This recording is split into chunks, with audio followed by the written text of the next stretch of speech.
Hey, you guys, welcome back to all of the hairstylists and salon professionals in the room. So, we all know that over the past few years, almost everyone has been affected financially, from the rising costs of supplies to the ever-increasing pinch we feel every time we have to fill our gas tanks or do the grocery shopping for the week.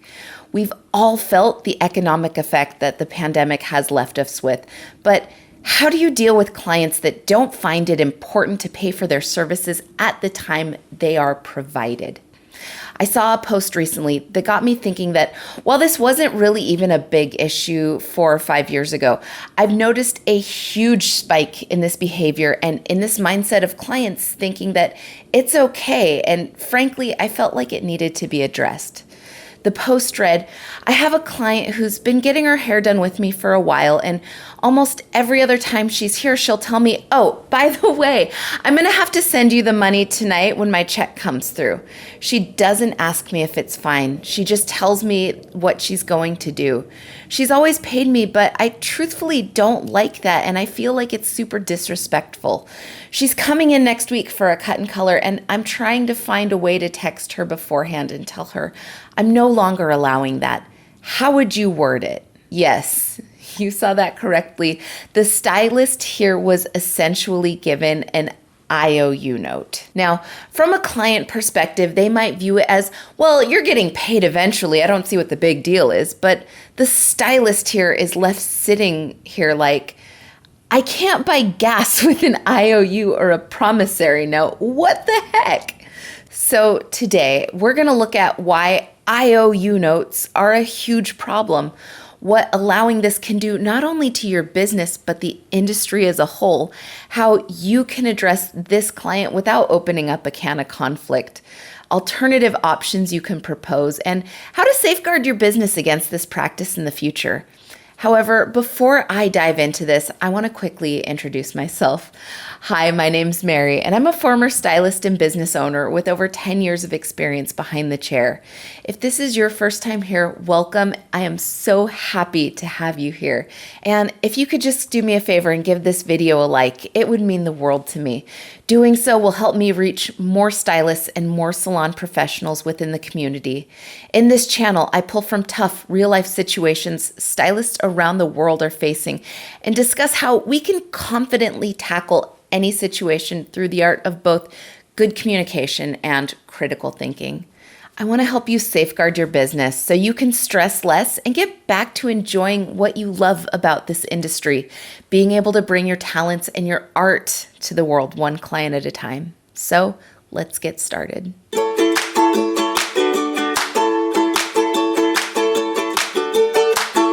So I want to start off by saying that clients would never dream of going to the grocery store or gas station and ask to pay their bill later. Even layaway back in the day didn't work like that, where you got the goods before paying for them. You guys, my age is totally showing here. How do you say you're almost 40 without saying you're almost 40? You refer to layaway. Anyways, so why do clients suddenly think it's okay to put us in this predicament? I totally understand that life happens and surprise expenses do come up at times, and I do my best to empathize and accommodate when needed. But when someone does this or tries to do this regularly, likely the thought running through their head is, it's only hair. And sometimes our clients forget that this isn't our hobby and this isn't something we do as a side hustle. What I see when I read this is that the client is taking her problem, aka not managing her money well enough to budget for a planned and known appointment, and making it a problem for the stylist.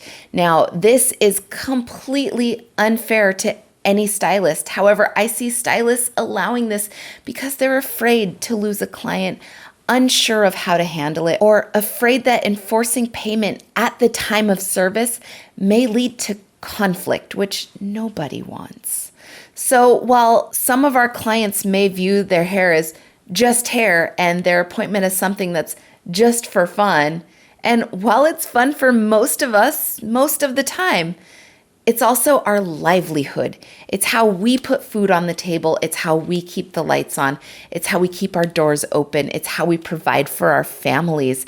And when a client puts us as their stylist in that position, it can not only make us feel less than, but it has the potential to cause a lot of harm. Late payments from clients can cause an unpredictable income stream if you're allowing clients to use this bad practice regularly. What if you have a bill due and need that money today, not tomorrow? If I'm late paying my bills, I'm generally charged a late fee, and it's not a few dollars. Most of the time, late fees can range from $25 up to several hundred, depending on the payment. Another what if I want you to think about is, what if they just end up not paying it? What if they're saying, oh, I'll get it to you tomorrow, while ultimately planning to stiff you on the bill? Then you're out the cost of the supplies along with your time.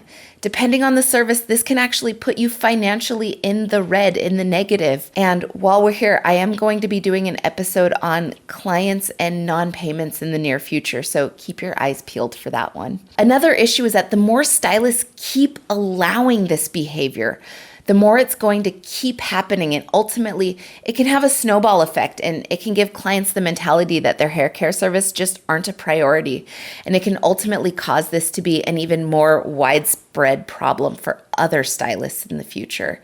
I don't know about you, but I did not have the time, the energy, or the desire to chase down a client after the fact, being like, hey girl, come back, you owe me money, wait, no, stop, come back. And having them dodge me like I've got a warrant out for their arrests. In other words, I wouldn't want something like this to cut into my work-life balance. Would you? Let me know down in the comments below. So now that we've looked at the implications this could have, let's look at the post one more time and formulate an answer for this stylist. I have a client who's been getting her hair done with me for a while. Almost every time she's here, she will tell me, oh, by the way, I'm going to have to send you the money tonight when my check comes through. She doesn't ask me if it's fine. She just tells me what she's going to do. She's always paid me, but I truthfully don't like that, and I feel like it's super disrespectful.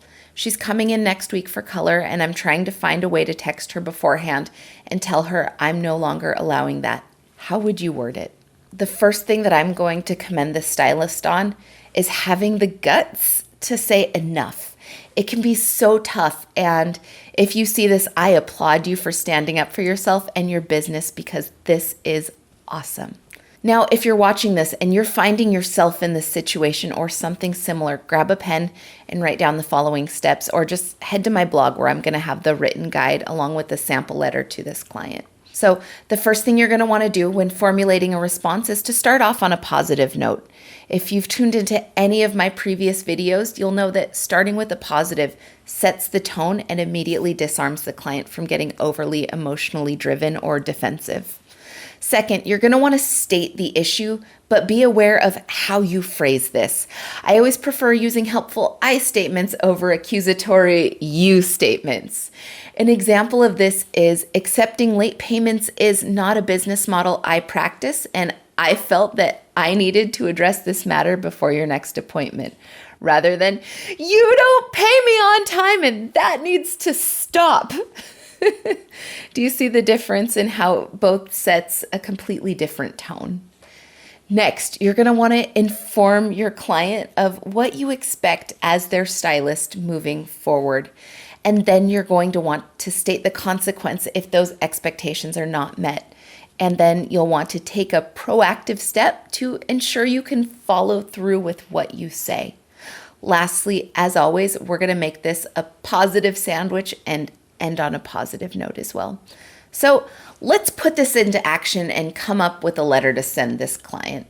Let's just pretend and say her name is Becky. My letter would say something like this. Dear Becky, I want to start by thanking you for your patronage over the years and say I have enjoyed our time spent together.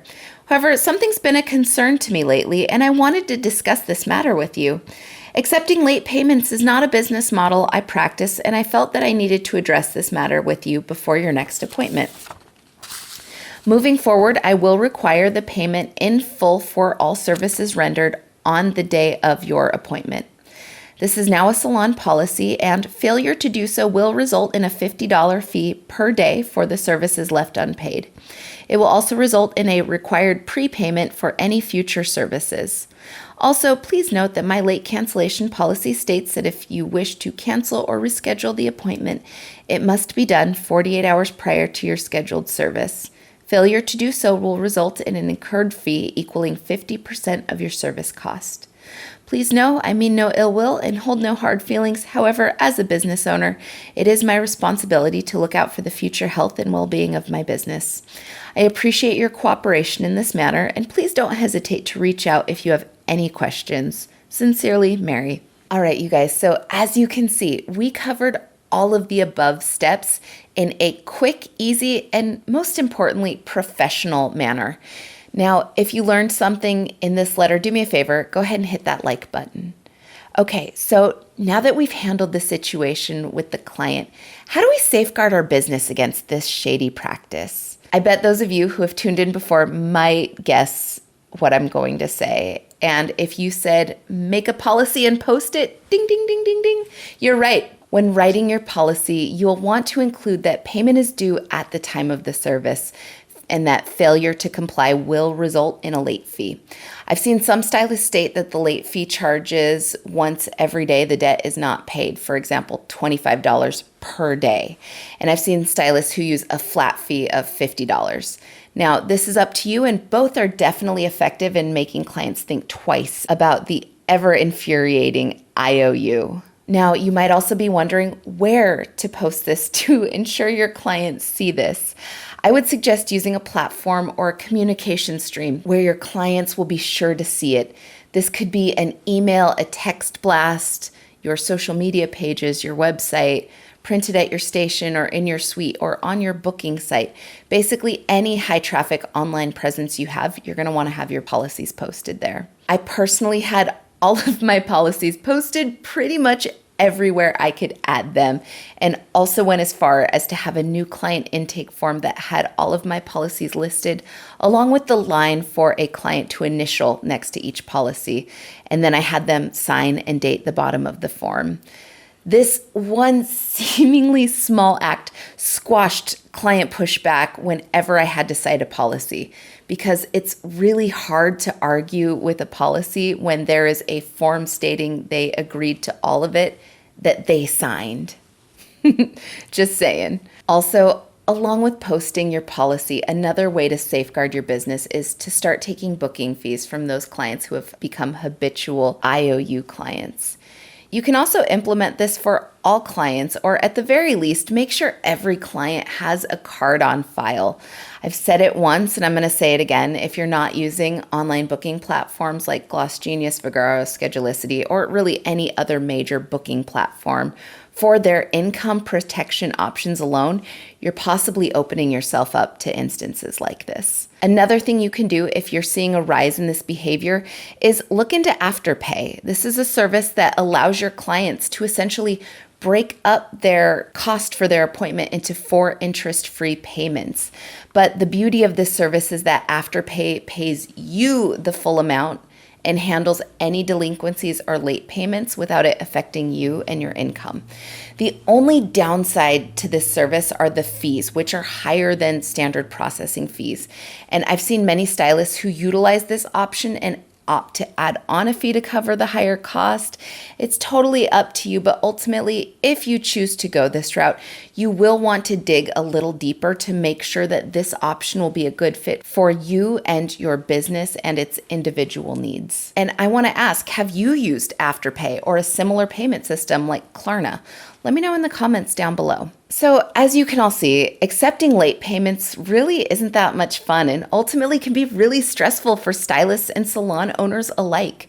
But hopefully after seeing this episode, you're gonna have the knowledge you need to make your needs known and confidently advocate for your business. All right, you guys, that's all I have for this week. I hope you can join me back here next week when I tackle how to handle clients who give pushback when it comes to our booking policies. I do hope you'll join me. And as always, if you have a topic you'd like to hear covered, let me know down in the comments below, or you can reach me through my website, www.thestylistconsultant.com. You can also find out about affordable one-on-one coaching packages on my site as well, and I'm going to go ahead and put the link down in the show notes. As always, thanks for tuning in, and if you learned something, please be sure to like this video. This is going to help me reach more stylists so I can continue to help others grow in their business journey with confidence and professionalism. Also, please be sure to subscribe to stay up to date on all of the new video releases. I'll be releasing a new video every Monday at 9 a.m. Eastern Standard Time. I want to wish you all a great day and let you know that you've got this. And if you need me along the way, I'd be happy to help. All right, bye you guys.